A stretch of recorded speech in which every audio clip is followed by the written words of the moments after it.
Now, people are of course wanting to invest in silver because silver is that it's cheaper to buy physically, and silver seems to be more popular with a lot of folks. And currently, the gold to silver ratio. So there is a ratio which is basically gold divided by silver, and that ratio is currently at 85.5, which historically has been in the 60s, and in the 70s it was as low as 30s and 40s also. So the folklore goes that whenever this ratio is very high, you should buy silver, and whenever this ratio is very low, you should buy gold. So the question is that should we consider silver as compared to gold for our portfolio given the current tailwind? So let's deep dive into this subject and look at some data.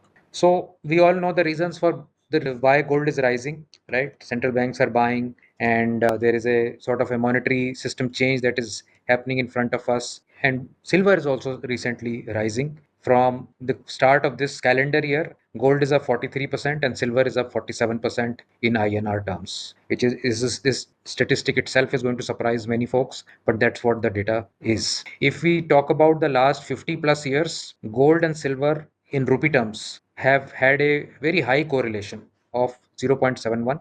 You very well know that as close as the correlation gets to 1, it becomes like a mirror image of each other. And you can see every time there is a spike in gold, there is a spike in silver. Every time there's a drop in gold, there's a drop in silver. So the correlation is there. It is not 1, but it is very, very high.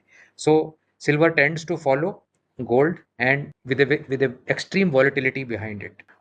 Silver has a lagging feature to it. So for example, if we see the period 2007 till 2008 mid, both were moving hand in hand, but then suddenly post GFC, you found that gold dropped 18% and silver dropped 42%. So the correlation was strong in the directional sense, but the volatility or the extent of which the fall in silver happened was much more than gold. So 42% fall there. And once post that fall, gold started to recover. Silver also started to recover, but with a lag. So gold immediately started to recover. Silver took some time and then started to recover. So whenever gold will fall, silver will fall harder. Whenever gold will recover, silver will have a lag and then recover. So these are the kind of characteristics of silver which are found many times. So similarly in 2020, both were moving together side by side, and then suddenly there was a small dip in gold and silver cracked like nobody's business. Gold was down 10%, silver fell 30%, and then gold immediately started moving up. Silver was